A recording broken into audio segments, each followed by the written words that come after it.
I started completely independent. I had one little deal that I did with like this JV label that was kind of supposed to be like a hybrid indie at a major thing, and it just didn't work out for me. It just wasn't for me. And so I learned enough about the game, though, the ins and outs, had enough time like in a building to understand that just for me and the way I need to work and the way I need to be able to move, even though I had like full creative control and all that stuff when I was there, but just the way that I need to be able to move, it just made the most sense for me to be independent. And also just because like at the end of the day, it's just about bringing value to the table. Like I got no problem sharing a pie, partnering with people, doing whatever if they're bringing value that is commensurate, whatever, with their pay, with like what they're getting. But I don't think that that's often the case in a lot of these deals. Even when I was in a deal that was supposed to be friendly, and like these terms are all relative in the music industry, you know, it's like it was friendly, it was artist friendly relative to the standard.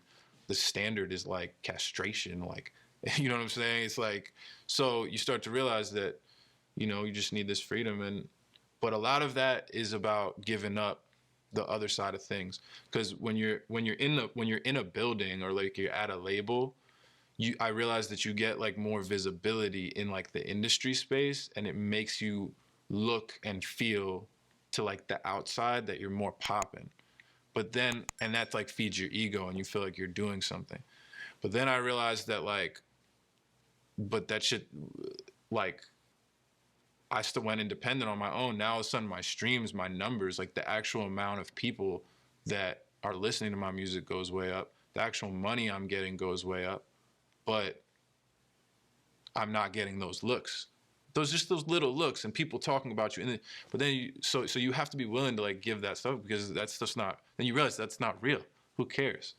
Like I always say, like we're from New York, bro. Tech Nine could have walked by us on the street at any time in our use. We would, or like we would have not recognized dude.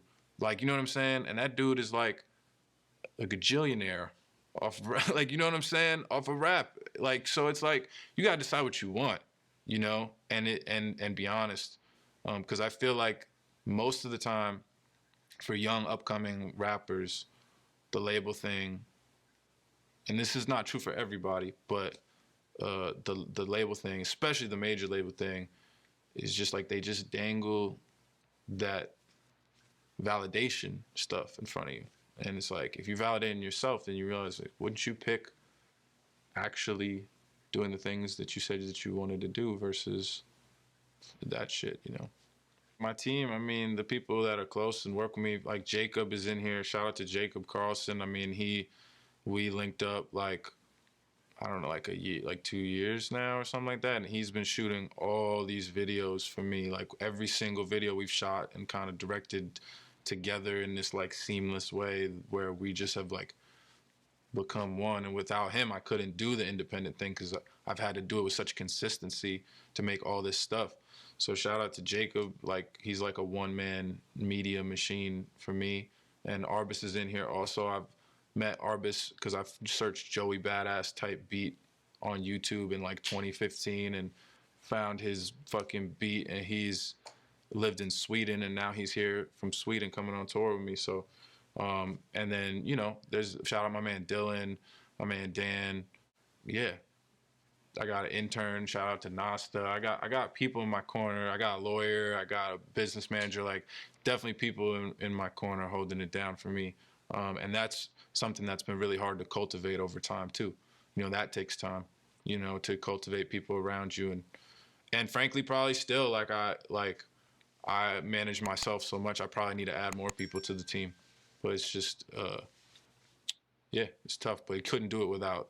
I mean, it takes a village, like for sure. I mean, even like, you know, just my mom gave me this, made these QR codes and with a little like plastic stand thing, whatever, that we could put on our merch table at the tour. 'Cause she's like, you need to do whatever, little shit like that, like from my mom or my parents or whatever. So everybody that is around me is like, I'm very blessed, and I don't ever want that to get lost too when I talk about this independent shit, because it's like not everybody has the support systems that I've had and been able to cultivate, and like, you know, it's difficult.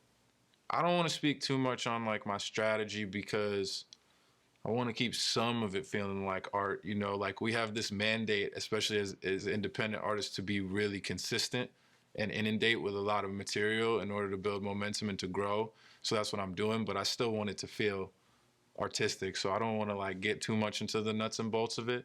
But I just think like I learned and figured out that I do a lot of different things and I don't have to do everything every time I drop something. And so I can give people a lot of stuff, but it can still be fresh because I can give them the mixtape and then the emotional introspective EP and then like these little side projects and then like the album and everyone will still know that that's the album and whatever. So that's kind of my like plan, is to just keep being really consistent and kind of letting people see the growth. But when you hear the word album from me, then you know it's like, okay, this is like where he's at in terms of his artistic musical contribution right now. Like we about it, this is like the next stage. And in the in between, just not being greedy with keeping shit on the hard drive and letting people have different stuff. What's next for Marlon Craft is tour starts tomorrow here in Chicago. By the time people are seeing this, we'll probably hopefully have rocked it. We doing Midwest and Northeast. We got the Europe tour in September. We're working on the dates for the West Coast tour for November. We're gonna drop those soon. Home Court Advantage Volume 2, follow-up mixtape to Home Court Advantage from last year, is in the works. Me and Arbus been cooking some crazy shit for that, for the rap fans, and that's coming. And then a new album next year. That's definitely already like underway and has a lot of core songs to it. So more of the same, and just trying to like expand, show everybody the growth, and get back out on the road. Hopefully it's my first time back out, so hopefully we can stay out, you know, because I really want to bring it to people, and feel it in the room. Oh yeah, the Mom's Whiskey. I don't know when we're gonna bring that back. That's a highly exclusive endeavor. So, you know, like we definitely, you know, I have the song Mom's Whiskey, and we partnered with New York Distilling Co. And we made these 2 batches of this like single barrel, one time only Mom's Whiskey. But I own that trademark now, so it will be back.